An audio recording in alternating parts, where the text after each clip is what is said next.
I really hate to say it, but I think we all know it's true at this point. Dead by Daylight is not in a good place, and I think it comes down to 3 reasons, so let's talk about it. Reason number 1 is hackers, because although Behavior has been banning tens of thousands of hackers, and they've also made it to where hackers can no longer hold people hostage in games anymore, which was a huge problem a few months back, they are still able to easily go in and get people's IP addresses and DDoS them, or tank their internet, essentially. This has primarily been happening to streamers, obviously, because the hackers want attention, but it can happen to anybody. From the looks of it, they can just look at a lobby with your username and just figure out where you are and completely shut your internet off. Dead by Daylight is clearly not a safe place to be, especially if you stream the game. Hackers have also been targeting people in other ways. Myself, I've had the same hacker stalking me for a year, and what they do is they wait till I go live, then they log on to a PC account with a Prestige 100 Bubba, and they start hacking, flying around, instantly killing people, and then in the endgame chat they tell people to kill themselves and say that they like little kids, among other things. So then people will come to my chat and say, you know, I'm reporting you, you're a cheater. They do it so people will come and accuse me of cheating, and that it causes a big ruckus during my stream, so people will accuse me of not only cheating but saying really terrible things to people. Obviously there's not much I can do about this. I just have to say, hey, I play on PlayStation, and yeah, that wasn't me. You can look at the VOD, and yeah, that's about all I can do. The second reason Dead by Daylight is in a really bad place right now is because the new content they've been releasing is complete and utter shit. First, there was the knight, who was this super cool, badass medieval knight who zones people, puts down guards, and just makes them run away, makes them run forward. That's what the knight does. Not to mention the map that he came with is also shit. I don't even remember what the name of the map is. I always forget. I actually forget that the map even exists until I randomly get the map in rotation, because nobody uses the map offering, at least not that I see. I'll randomly appear on that map and I'll go, oh wow, I forgot that this garbage exists. He does have a decent Mori though, so I'll give him that. And then we have the Skull Merchant. Most of you know how I feel about the Skull Merchant. It's the same way most people feel about the Skull Merchant.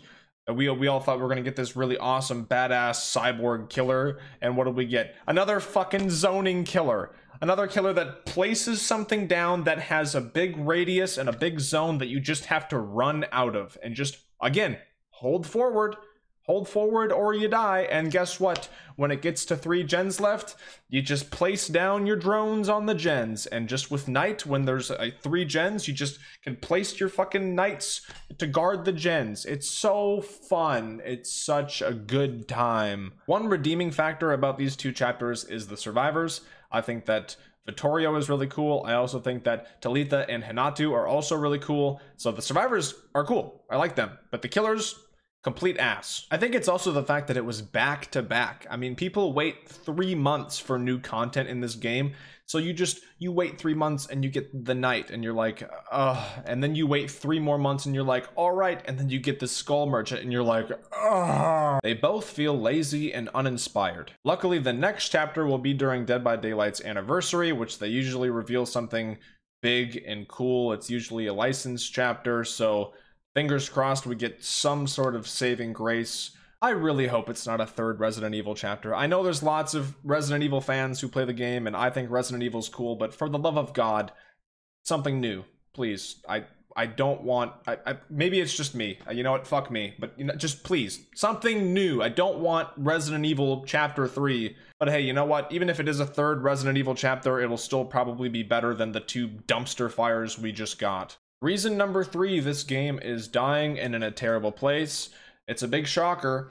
It's the player base. It's the community. I still, to this day, cannot believe the amount of whiny, fully grown, tantrum-throwing adult toddlers that play this game. If it's not people in the endgame chat blowing up at people, calling them names or slurs or threatening them, or people on their streams pulling up other Discord profiles and Twitch accounts, shaming them for their viewers or threatening them in some way. It's people on Twitter. It's people on Twitter just posting screenshots of endgame chats or pictures of them getting slugged on the ground and just wah boo hoo, my fucking life is over. I don't know what I'm gonna do. God help me. Some of you really need to take a long hard look in the mirror and get your shit together. Someone just sent me a clip of a TTV that told another TTV to kill themselves because the killer camped when all the gens were done. Yeah, that's actually the next video that I'm posting after this one, so be on the lookout. If your idea of fun revolves solely around how other people play, I've got a newsflash for you. You need to take your PC or your console and put it in the fucking trash can. Because that's not how games work, and that's not how the world works. It's perfectly okay to not like certain playstyles, or certain killers, or certain perks. Nothing wrong with that at all. But guess what? You can just go to the next game. Go to the next fucking match. You don't have to just dig into them and fucking insult them and take screenshots and post it on Twitter and post little fucking clips of, look at this fucking person slugging me. I can't believe it. They must be banned. It's absolutely mind-blowing. And you want to know the saddest part? Is that I believe that Reason 1 and 2 can actually be fixed. Like, I think that Behavior can solve the hacking issue. They've already been working on it. I think that they can make their game more secure, and I hope that they will.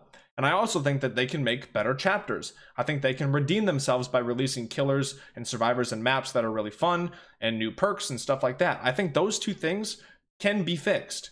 But I don't think Reason 3 can be fixed at this point. Every time I go on Twitter, every time I check my emails and see what people have sent me and the experiences they've had with players in this game, it just reminds me that this shit is never going to change. And you know what? It's a shame, because if the player base wasn't so elitist and standoffish and entitled, I think that the player base would be much higher. I think more people would stick around.